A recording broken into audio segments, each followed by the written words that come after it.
Seja bem-vindo a mais um vídeo aqui no canal do professor Donizete Rodrigues.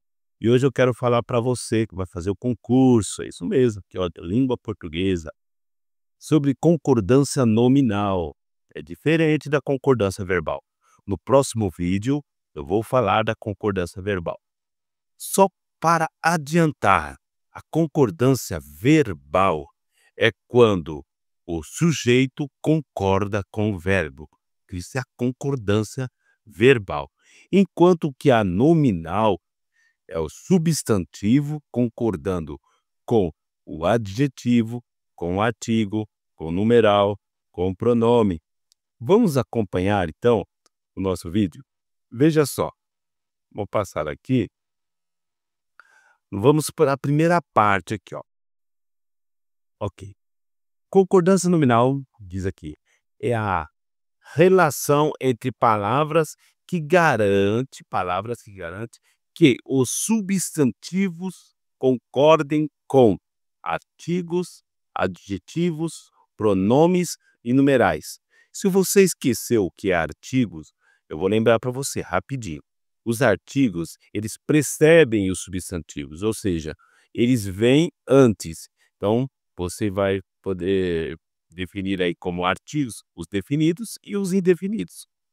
O, a, os, as. Então, esse o, esse a, o os, o as, umas, uns, umas são os artigos. O a, os, o as são os definidos, uma, uns, umas e indefinidos. Então, diz o seguinte: tem que haver concordância entre esses artigos e substantivos. Isso é concordância nominal.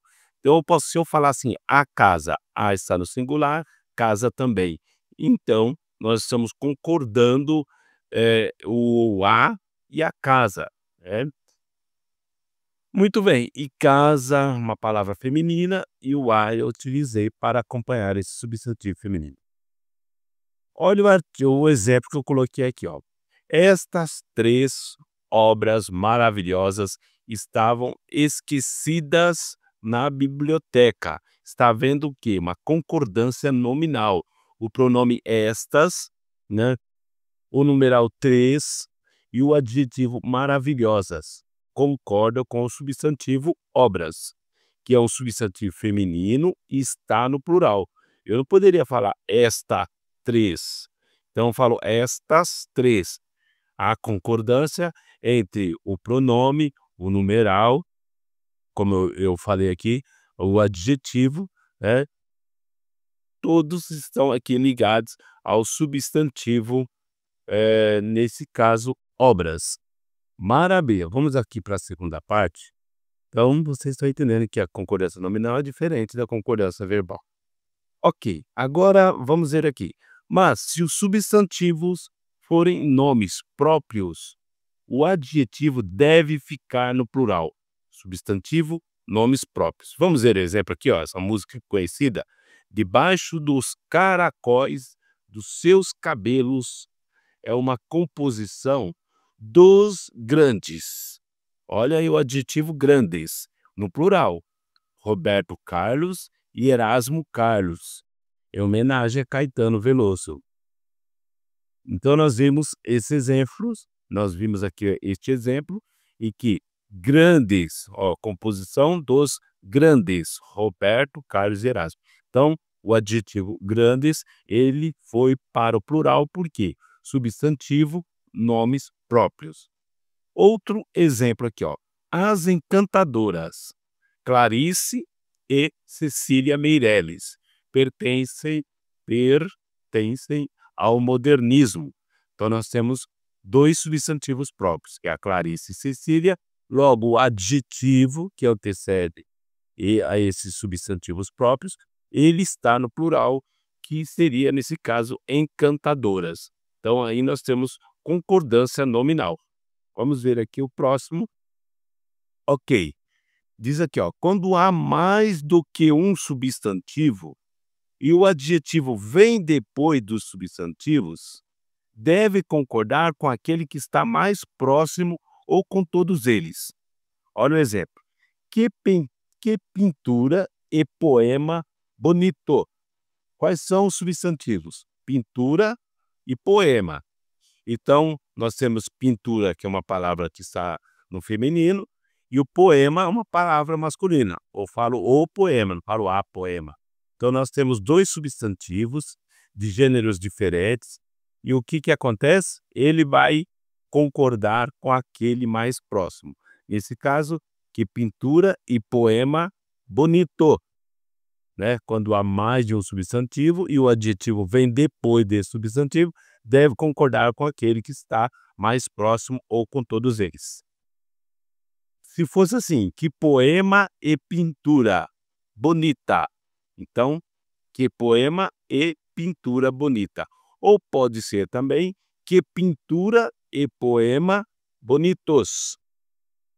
Pode ser que poema e pintura bonitos, tá bom? Se você não entendeu, você depois volta ao vídeo aqui, aí você vai conseguir compreender melhor, quando há mais do que um substantivo, né? Olha só, próximo aqui. Concordância entre números ordinais. Vamos ver o que eu escrevi aqui para vocês.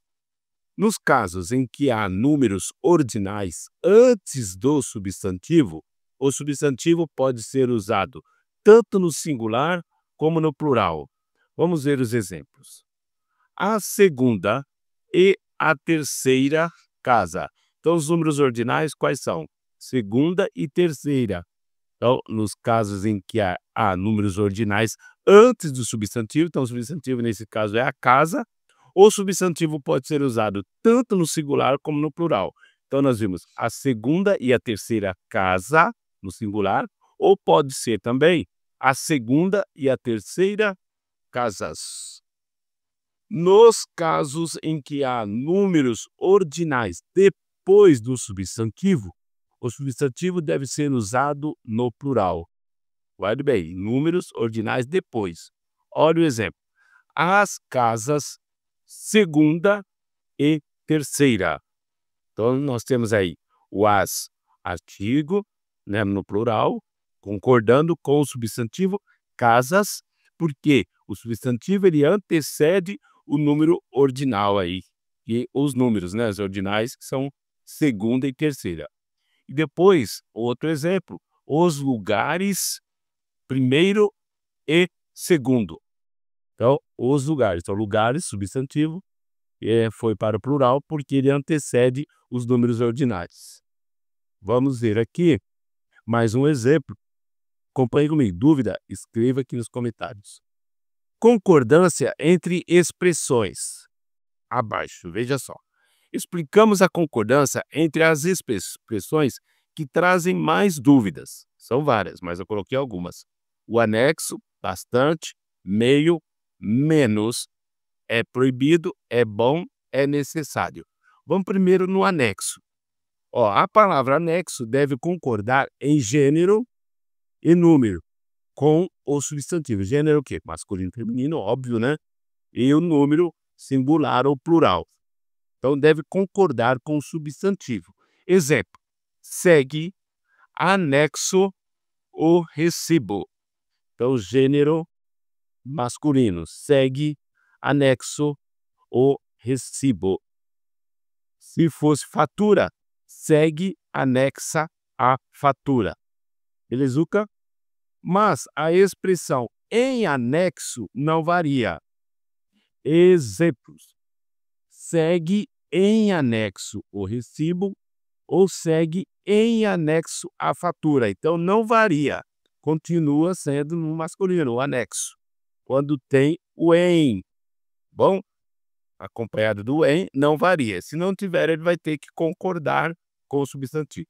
Olha só o bastante. Isso aí, bastante gente tem dúvida, hein? Quando tem a função de adjetivo, essa palavra bastante, deve concordar em gênero e número com o substantivo. Gênero, mais uma vez, gênero masculino, gênero feminino, número singular ou plural, né? Com o substantivo. Exemplo, recebemos bastantes telefonemas. Bastantes.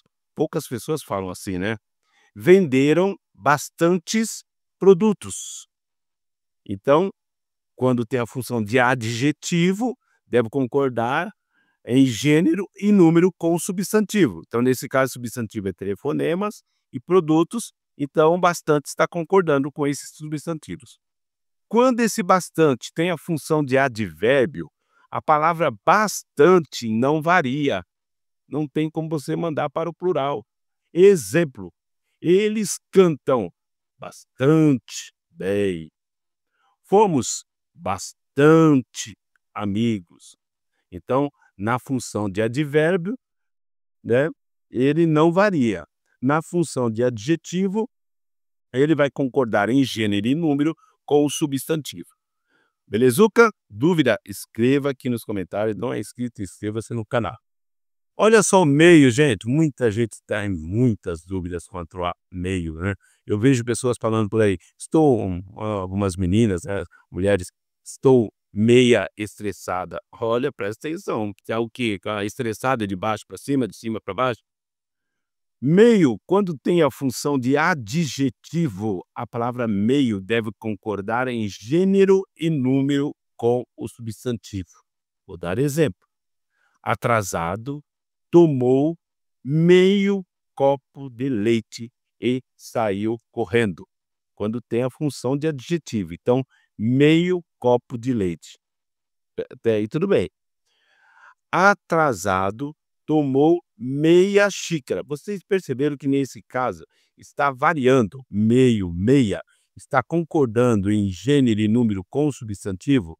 Ok, quando tem a função de adjetivo, acaba variando, meio, meia, meio copo, meia xícara, assim por diante. Quando tem a função de advérbio, essa palavra meio, ela não varia. Exemplos, eu vou passar aqui. Ele é meio maluco. Ele é um pouco, né? E outro exemplo, ela é meio maluca. Então, não varia quando exerce a função de advérbio. E quando exerce a função de adjetivo, varia de acordo com o substantivo, em gênero e número. E tem outra questão de meio, de meia, quando é substantivo, né? A palavra meia. Então, você fala assim, a meia está suja. Nesse caso, meia é um substantivo, tá bom? Não posso falar o meio está suja quando eu quero falar da meia. Olha a outra questão aí, que muitas pessoas erram, né, nos concursos, é o menos. A palavra menos não varia, então não existe menos. Ah, hoje eu estou menos triste que ontem, a mocinha fala. Não, a palavra menos não varia. Então, ó, hoje tenho menos alunos. Hoje tenho menos alunas. Então, esse termo não varia, tá bom? Concorda dessa forma, é invariável. Continuando aí, deixa aquele like, escreva suas dúvidas. Escreva suas dúvidas, escreva suas dúvidas, inscreva-se no canal. Galera, para terminar então, hein? É proibido, é bom, é necessário. As expressões é proibido, é necessário, é bom, não variam, a não ser que sejam acompanhadas por determinantes que as modificam. Vou dar exemplo. Se você não tiver nenhum determinante, que um artigo, coisa desse tipo, até um pronome, ela continua do jeito que está. Exemplo, é proibido entrada. Sempre, é proibido entrada. Exemplo, é proibido entrada de pessoas estranhas nesse recinto. É proibido entrada. Agora, se tivesse a, aí já tem que haver uma variação. Então, você vai escrever ou dizer assim, é proibida a entrada. Porque o proibido está concordando com o azinho ali. Então, houve uma variação. Verdura é bom. A verdura é boa. Tá vendo? Já mudou ali. A verdura é boa. Por causa do a, mudou de bom para boa. Paciência é necessária. A paciência é necessária. Beleza? Deixa aquele like, inscreva-se no canal, dúvidas, escreva aqui nos comentários e aguarde o próximo vídeo para a concordância verbal. Boa prova, um bom concurso para você. Sucesso. Tchau, tchau.